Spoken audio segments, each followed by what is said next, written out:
मैत्रिणींनो, रोज तेच तेच क्लिनिंग करणं म्हणजे किती बोरिंग आणि कंटाळवाणं होतं, नाही का? कधी कधी ही क्लिनिंग प्रोसेस लेंदी सुद्धा होते, त्यामुळे अजूनच कंटाळवाणं होतं. पण आजच्या व्हिडिओमध्ये मी तुमच्यासाठी असे काही क्लिनिंग हॅक्स घेऊन आलेले आहे, जे अगदी मॅजिक ट्रिक सारखे वर्क करतात आणि खूप कमी वेळात आपलं घर स्वच्छ करून देतात. तर कोणते हॅक आहेत हे? चला आपण व्हिडिओमध्ये पाहूया. तर पहिला हॅक मी जो शेअर करणार आहे तो आपल्या अशा या मॉपर संबंधीचा आहे. हा हॅक आपलं घर स्वच्छ तर करून देणार आहेच, शिवाय आपले खूप सारे पैसे देखील वाचवणार आहे. असा एखादा नवा कोरा मॉपर अगदी 4 ते 5 महिने व्यवस्थित स्वच्छ राहतो, पण त्यानंतर याचा रंग काळा काळा पडत जातो आणि शेवटी आपल्याला तो टाकून द्यावा लागतो. पण आता मी जो हॅक शेअर करणार आहे त्यामध्ये तुम्हाला नवीन मॉपर घेण्याची काहीच गरज नाही. असा हा खराब झालेला मॉपर टाकून न देता आपण तोच रियूज करणार आहोत. यासाठी आपल्याला या मॉपरचे हे जे समोरचे धागे आहेत ते सगळे कट करून घ्यायचेत. इथे मात्र जो मॉपर पूर्णपणे खराब झालेला आहे आणि आता तुम्ही तो टाकून देणार आहे, असाच मॉपर इथे यूज करायचा आहे. या रिंगचे संपूर्ण धागे म्हणजे जे अगदी असे प्लास्टिक मध्ये अडकलेले आहेत ते सुद्धा तुम्ही पूर्णपणे कट करू शकता, पण ते करायला थोडा वेळ लागेल आणि थोडा अवघडही काम आहे, त्यामुळे असेच जरी कट केले तरीही चालतील. आता आपल्या घरातलंच कोणतंही जे तुम्ही क्लिनिंगसाठी कापड यूज करता ते घ्यायचं आहे. जुने कपडे किंवा अगदी स्वस्तात मिळणारे नॅपकिन्स ते सुद्धा तुम्ही इथे वापरू शकता. तर ही रिंग मी दाखवते त्या पद्धतीने इथे अशी कपड्यामध्ये अडकवून घ्यायची आणि आता या रिंगवर आपली जी मॉपिंग स्टिक आहे ती फिक्स करून घ्यायची. कापड लावल्यानंतर हे दोन्ही सर्कल व्यवस्थित एकमेकांमध्ये फिट होतात आणि हे कापड अजिबात निसटत नाही. तर पहा, आपला असा हा नवीन मॉपर तयार झाला अगदी स्वस्तात. आणि आता याने आपण आपली फरशी पुसू शकतो. त्याचाही एक डेमो बघूयात. सेम जे विकतचे मॉपर असतात त्या पद्धतीनेच आपला हा होममेड मॉपर देखील काम करतो.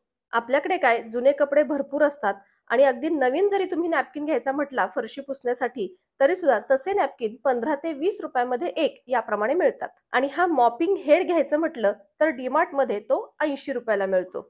म्हणजे पहा, असे हे नवीन नवीन दरवेळेस मॉपिंग हेड न आणता अशा पद्धतीनेच घरातलंच एखादं जुनं कापड जरी घेतलं आणि त्यांनी आपण अशा पद्धतीने फरशी पुसली तर आपले कितीतरी पैसे वाचणार आहेत. आणि या पद्धतीने अगदी आपण हाताने जशी फरशी पुसतो ना त्या पद्धतीनेच व्यवस्थित फरशी देखील पुसली जाईल. मैत्रिणींनो, आवडला का तुम्हाला हा क्लिनिंग हॅक? आवडला असेल तर नक्की आपल्या व्हिडिओला लाईक करा.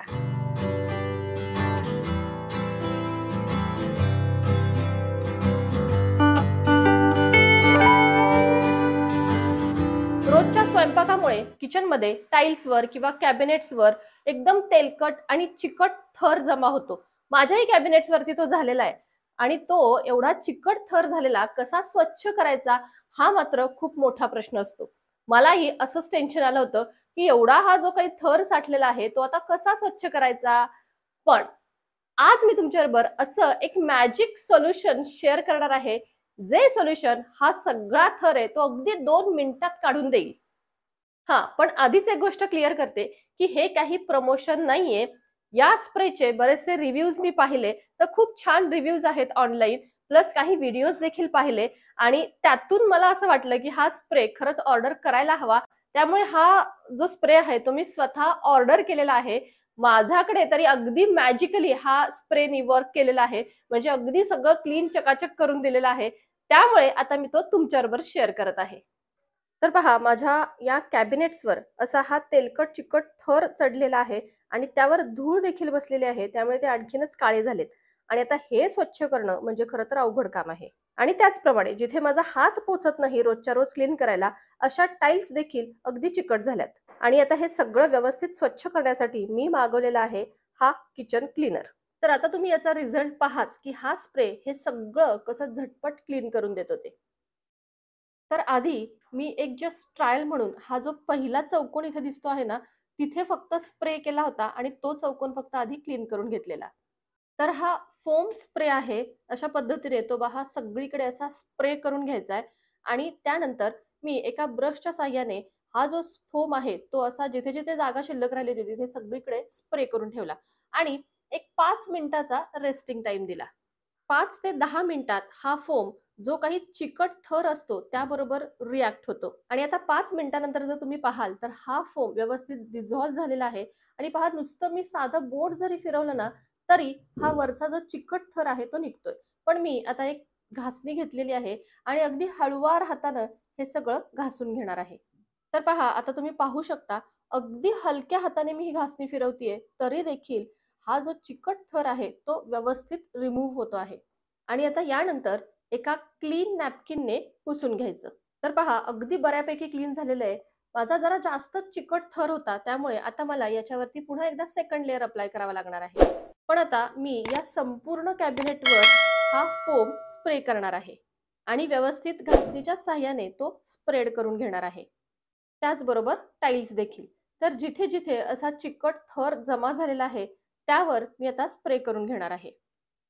इथे कॅबिनेटच्या वर अगदी रोजच्या रोज स्वच्छ करायला जमत नाही, हात देखील पोचत नाही तिथपर्यंत. त्यामुळे खरं तर या वरच्या टाईल्स आहेत त्या अशा चिकट होतात. आता स्प्रे केल्यानंतर 5 मिनिटातच पहा, हा जो काही चिकट थर आहे तो एकदम असा विरघळलेला आहे त्या लिक्विड बरोबर. आणि हे सगळे असे ओघळ याच्यावरून येत आहेत.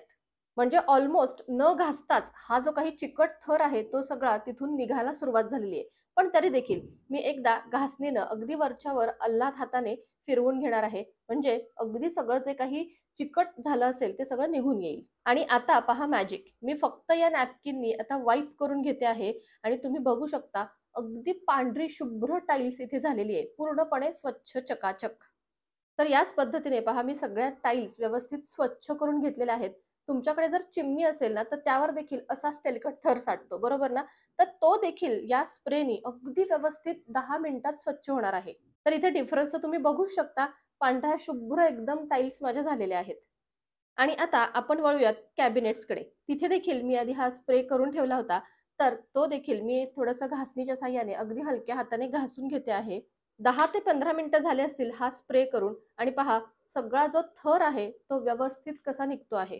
म्हणजे हा चिकट थर काढण्यासाठी जिथे मला अर्धा पाऊण तास लागणार होता ते काम माझं अगदी 15 मिनिटात झालेलं आहे. आता फक्त एका नॅपकिनने मी पुसून घेते आहे. तर पहा, सगळं व्यवस्थित स्वच्छ झालंय, अगदी काही सुद्धा खाली राहिलेलं नाहीये. सगळा डेमो तुमच्या समोर आहे. फक्त स्प्रेच्या साहाय्याने मी टाईल्स किंवा हे सगळे कॅबिनेट्स आहेत ते व्यवस्थित स्वच्छ केलेले आहेत. आणि कसे स्वच्छ झालेत ते तर तुम्ही पाहतच आहात. मग काय आहे की नाही मॅजिक स्प्रे? तुमच्या घरात जे काही असं तेलकट चिकट झालं असेल, थर साठला असेल, ते झटपट या स्प्रेच्या साहाय्याने स्वच्छ होईल. तर मैत्रिणींनो, तुमच्याही किचनमध्ये असा काही जिद्दी तेलकट चिकट थर जर साठला असेल आणि तो काही निघत नसेल तर अगदी बिनधास्त माझ्यावर विश्वास ठेवा. हा स्प्रे ऑर्डर करा आणि त्यांनी अगदी 2 मिनिटात सगळं स्वच्छ करा. या स्प्रेची लिंक मी डिस्क्रिप्शन बॉक्समध्ये तुमच्यासाठी दिलेली आहे. मैत्रिणींनो, चहा आपण दिवसातून 2 वेळा पितो. मग चहा पिल्यानंतर राहिलेल्या चहा पावडरचं तुम्ही काय करता? मी काय करते ते सांगते. तर पहा, हे माझं सिंक आहे आणि यामध्ये असं थोडंसं तेलकट चिकट झालेलंच असतं. रोजच्या रोज आपण याचा वापर करतो, त्यामुळे त्याची शाईन थोडीशी कमी होते. तर आता आपण काय करायचंय, ही जी वापरलेली चहा पावडर आहे ती स्वच्छ आधी धुवून घ्यायची. मग त्याच्यामध्ये साखर वगैरे किंवा आपण जे काही टाकलेलं असतं ते राहिलेलं असतं ना, त्यासाठी अगदी व्यवस्थित अशी स्वच्छ धुवून घ्यायची. आणि धुतल्यानंतर ही चहा पावडर व्यवस्थित आपल्या सिंकवरती पसरायची. अगदी रोज नाही जमलं तरी 2-3 दिवसातून एकदा असं क्लिनिंग नेहमी करत जा. आता या चहा पावडरवर आपलं घरातलं मीठ ते टाकायचं. थोडंसं जास्त मीठ घ्यायचं आणि ते व्यवस्थित पसरायचं आणि हाताच्या साहाय्याने किंवा अगदी घासणी वापरली तरीही चालेल, व्यवस्थित स्वच्छ असं बेसिन क्लीन करून घ्यायचं. जेव्हा जेव्हा तुम्हाला क्लिनिंग करायचं असतं ना त्यावेळेस खरं तर असे हँड ग्लोव्ज नक्की वापरत जा. आतापर्यंत वापरलेल्या हँड ग्लोव्ज पैकी हे जे हँड ग्लोव्ज तुम्हाला आता दिसतायत ते मला खरं तर बेस्ट वाटले. तुम्हीही एकदा ट्राय करून पहा. याची लिंक मी तुम्हाला डिस्क्रिप्शन बॉक्समध्ये देईन. तर आता घासल्यानंतर ही जी चहा पावडर आहे ती फ्लश करायची नाही, नाहीतर बेसिनमध्ये अडकून बसेल. तर व्यवस्थित गोळा करून घ्यायची आणि डस्टबिनमध्ये टाकायची. आता पाण्याने स्वच्छ धुवून घ्यायचं. तर पहा, इथेच तुम्हाला लगेचच दिसेल की आधीपेक्षा आपल्या या सिंकला खूप छान शाईन आलेली आहे. तर अशा पद्धतीने सिंक जर वरचेवर स्वच्छ केलं तर ते कधीच असं डल दिसणार नाही. नेहमीच ते नव्यासारखं दिसेल.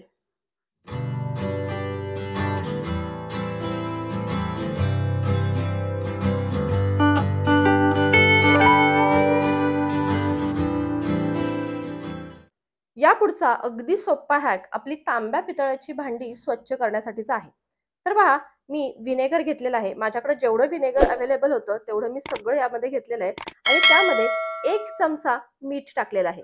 आता हे मीठ या व्हिनेगरमध्ये व्यवस्थित विरघळवून द्यायचं आणि त्यानंतर आपल्याला जे भांडं स्वच्छ करायचं आहे ते यामध्ये बुडवायचं.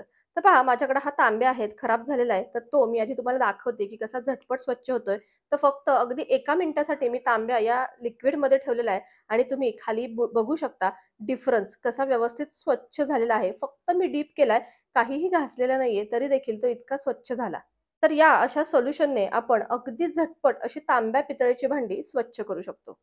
पण एक मात्र करायचं, या सोल्युशननी भांडी स्वच्छ केल्यानंतर सगळे डाग निघून जातील, पण नंतर आपला नेहमीचा जो भांडी घासण्याचा साबण असतो त्याने ही भांडी व्यवस्थित घासून घ्यायची, धुवून व्यवस्थित ड्राय करायची, म्हणजे यावरती पुन्हा डाग पडणार नाही. या पुढचा हॅक आहे आपले असे हे पांढरे झालेले स्टीलचे नळ झटपट स्वच्छ करण्यासाठी. आता यासाठी आपल्याला लागेल एक मेणबत्ती. तर ही मेणबत्ती व्यवस्थित घासून घ्यायची या नळांवर. जिथे जिथे पांढरं झालेलं आहे तिथे सगळीकडे व्यवस्थित ही घासून घ्यायची. खरं तर व्हिनेगर, बेकिंग सोडा याने सुद्धा हे निघेल, पण एक वेगळा हॅक आपण आज ट्राय करणार आहोत. आता यानंतर एखादा मायक्रोफायबरचा नॅपकिन घ्यायचा किंवा साधा कॉटनचा घेतला तरीही चालेल. याने ही जी काही मेणबत्ती आपण घासली होती ती सगळी स्वच्छ करून घ्यायची. जसं जसं हे मेण सगळं घासलेलं निघत जाईल तसा तसा आपला नळ देखील स्वच्छ होईल. तुम्ही तर इथे पाहतच असाल. तर पहा, हा नळ मी अगदी स्वच्छ पुसून घेतलेला आहे आणि त्याला किती शाईन आलेली आहे ते तर तुम्हाला दिसतच आहे. आता मेणबत्तीमुळे हा नळ थोडासा तेलकट झालाय, त्यामुळे आता त्याच्यावर पाणी पडलं तरी सुद्धा ते लगेच ओघळून येणार आहे, त्यामुळे पुन्हा आपला नळ लवकर खराब होणार नाही. तर मग मैत्रिणींनो, आजचे हे अगदी मॅजिकली वर्क करणारे सगळे क्लिनिंग हॅक्स तुम्हाला कसे वाटले मला जरूर कॉमेंट करा. कोणता हॅक तुम्हाला जास्त आवडला ते देखील कॉमेंटमध्ये शेअर करा. आणखी काही तुमच्याकडे हॅक्स असतील तर ते देखील शेअर करा. आणि आपला व्हिडिओ आवडला असेल तर लाईक करा, शेअर करा आणि चॅनलवर नवीन असाल तर सबस्क्राईब देखील जरूर करा. भेटू आपण पुन्हा एकदा अशाच नवीनशे व्हिडिओमध्ये. तोपर्यंत बाय बाय.